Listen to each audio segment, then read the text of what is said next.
Good morning. This is going to be our first lesson in quarter 4 in modern biology.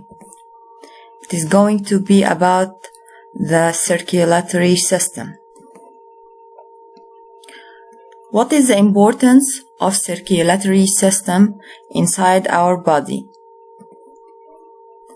Circulatory system transports blood to deliver important substances such as oxygen and nutrients to the cells, and after delivering these substances, it removes wastes such as carbon dioxide.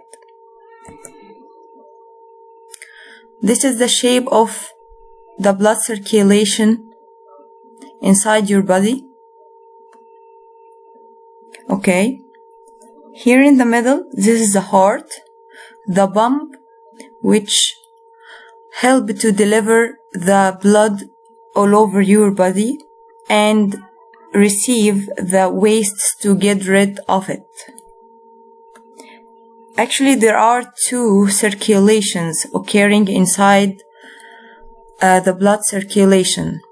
There is the major circulation, which starts from the heart to all the body parts except the lungs, and the minor circulation, which occurs between the heart and the lung. So, we are going to talk first about blood. Blood is a fluid, but it is a tissue. Meaning that blood is a tissue made up of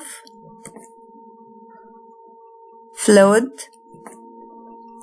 cells, and fragments of cells. First, the fluid part. This is the whole blood in this tube, and by a process called centrifugation, it can be separated into separated components. The yellow part here is plasma, and this is the fluid part of the blood.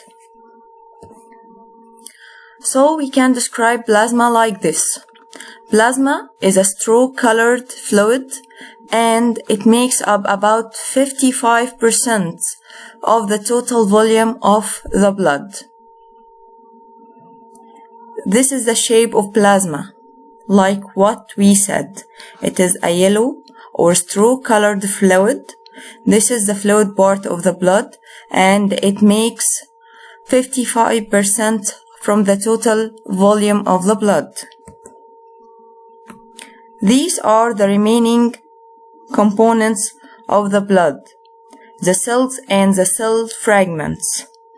These are the red blood cells, and these are the white blood cells, and these are the platelets. This is the cell fragments.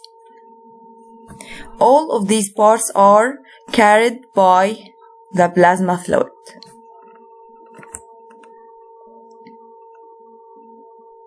So, again, red and white blood cells and also the cell fragments like these platelets are suspended in the plasma.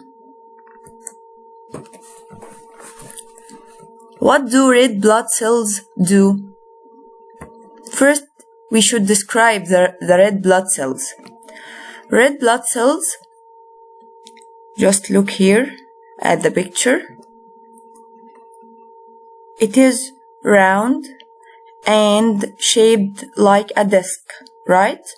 So, red blood cells are round, disc-shaped cells. Here you can see the red blood cells moving inside the vessels. So, what is the function of red blood cells? Red blood cells can carry oxygen and nutrients obtained from the digested food to the body cells. Remember the digestion or the digestive system lesson?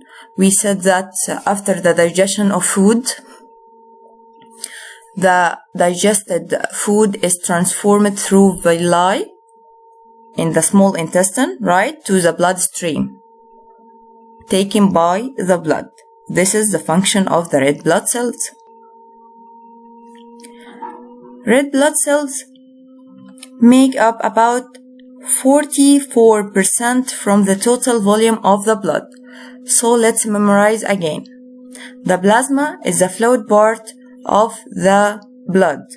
It represents 55% from the blood volume, and it carries other parts of the blood like red blood cells, white blood cells, and platelets. Red blood cells are round disc-shaped cells, and they represent 44% from the total volume of the blood. How can we get red blood cells, or how red blood cells are produced? Right? Red blood cells are produced in the red bone marrow of any long bones inside your body, like ribs, humerus, femur, and sternum. Again, red blood cells are produced in the red bone marrow of your long bones, like ribs, humerus, femur, and sternum. At the beginning or at the early stages of the development of the red blood cells, they have a nuclei. But this nucleus is lost before these cells enters the bloodstream. Like the age of the red blood cells. Actually, red blood cells remain active for about 120 days. So they remain active and functional for 120 days. Then they are, like you can say, they die, or they are broken down and then removed as waste, meaning that red blood cells themselves after 120 days become waste. Okay?